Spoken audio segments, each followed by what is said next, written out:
প্রিয় শিক্ষার্থী বন্ধুরা, প্রথমে তোমাদের সকলকে স্বাগত জানাই আমার ইউটিউব চ্যানেল এডুকেশন অ্যান্ড দেবশ্রীতে। তোমরা যারা নেতাজি সুভাষ ওপেন ইউনিভার্সিটি থেকে ইউজি এবং বিডিপি কোর্স করছো, তাদের রিনিউয়াল চলছে। তোমাদের অবশ্যই রিনিউয়াল করে নিতে হবে, নয়তো তোমরা পরীক্ষায় বসতে পারবে না, অ্যাসাইনমেন্ট পরীক্ষাও দিতে পারবে না। তোমাদের এই রিনিউয়াল চলবে 27 তারিখ অবধি, শুরু হয়েছে গতকাল। 27 জুলাই অবধি তোমাদের এই রিনিউয়াল প্রসেস চলবে। এখন তোমাদের মনে এই রিনিউয়াল সম্পর্কিত বিবিধ প্রশ্ন আছে, তোমরা আমাকে পার্সোনালি জিজ্ঞেস করছো, তো ভাবলাম তোমাদের জন্য একটি ভিডিও আমি তৈরি করে দেই, যাতে সমস্ত কনফিউশন দূর হয়ে যায়।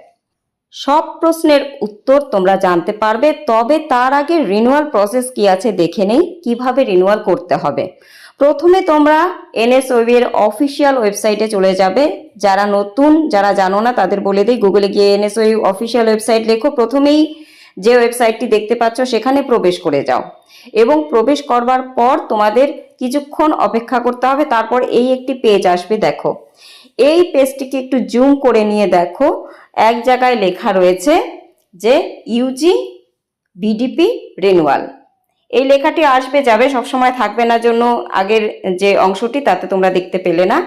তো এই অংশটিতে তোমরা ক্লিক করবে। ক্লিক করার পর তোমরা এই একটি পেজ দেখতে পাবে, এবং সেখানে দেখো একটি লাল অংশ রয়েছে যেখানে লেখা রয়েছে ইউজি বিডিপি রিনিউয়াল। আমি জুম করে দিয়েছি তোমাদের জন্য, দেখে নাও। Click here for UG and BDP renewal. তোমরা এরপর এই পেজটি পাবে ওখানে ক্লিক করবার পর, এবং এই অংশটিতেই, অর্থাৎ এই যে বক্সটি রয়েছে এখানে ক্লিক করো।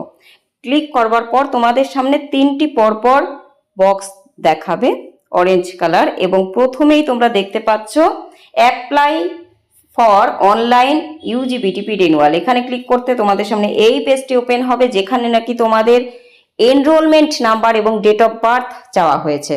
তোমরা যথাযথ বসিয়ে দাও। দেবার পর তোমরা নীল অংশটিতে অর্থাৎ লগ ইনে ক্লিক করো। লগ ইনে ক্লিক করতেই তোমাদের সামনে তোমাদের ডিটেলস দেখাবে। আমি এখানে দেখাচ্ছি না, আমি শুধু তোমাদের বুঝিয়ে দিচ্ছি কাদের রিনিউয়াল করতে হবে, কাদের করতে হবে না। দেখো এটি যার, তার কিন্তু রিনিউয়াল করা হয়ে গেছে, এবং রিনিউয়াল করা হয়ে গেছে বলেই এই রিসিপ্টের বিষয়ে বলা হয়েছে। কি বলা হয়েছে? Generate student certificate, payment receipt and receipt of SLMS. অর্থাৎ সে এখন এই রিসিপ্টটি প্রিন্ট আউট করে নিজের কাছে রেখে দিতে পারে, কারণ তার সমস্ত টাকা পয়সা দেওয়া হয়ে গেছে কোর্স বাবদে। এইবার যারা নাকি রিনিউয়াল করনি তাদের ক্ষেত্রে কিন্তু এই টাকাগুলোর পাশে এইরকম নীল বিন্দু দেখাবে। যাদের টাকা দেওয়া হয়ে গেছে, যাদের পে করা হয়ে গেছে, তাদের কিন্তু এমনটা আসবে না। তাদের শুধু কি লেখা থাকবে? ওই টাকাগুলোর অঙ্কটা লেখা থাকবে এবং ওই সবুজ অংশটি থাকবে। কিন্তু যারা নাকি তোমরা রিনিউয়াল এখনো করনি তাদের এই টাকার পাশে নীল বিন্দুগুলো আসবে। ভালো করে দেখে নাও, আমি আর একটু বড় করে দিয়েছি স্ক্রিনে তোমাদের জন্য, যাতে বুঝতে পারো।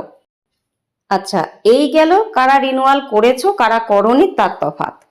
এইবার তোমাদের আরো একটি গুরুত্বপূর্ণ প্রশ্ন, বই কি সবার নিতে হবে?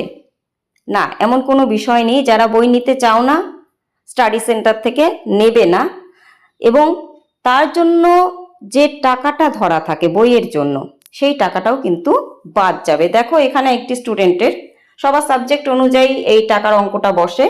এক্ষেত্রে কিন্তু 1140 টাকা তার বাদ যাবে যদি সে বই না নেয়। এইবার এই টাকার পরিমাণ তোমরা কোথায় দেখবে? তোমরা যখনই নাকি লগ ইন করলে তোমাদের সামনে তোমাদের ডিটেলস চলে আসলো, তার মধ্যে দেখবে কিছুটা নিচে এই একটি তোমরা ছক পাবে বা ঘর পাবে। এই ছকের 1 2 3 4 5 6 নাম্বার ঘরে তোমরা এই টাকার অঙ্কটি দেখতে পাবে। তোমাদের যে কোর্স সেই অনুযায়ী তোমাদের বইয়ের দাম কত। আশা করি সবটা বুঝতে পারলে, যা যা বিষয়ে তোমাদের সংশয় ছিল।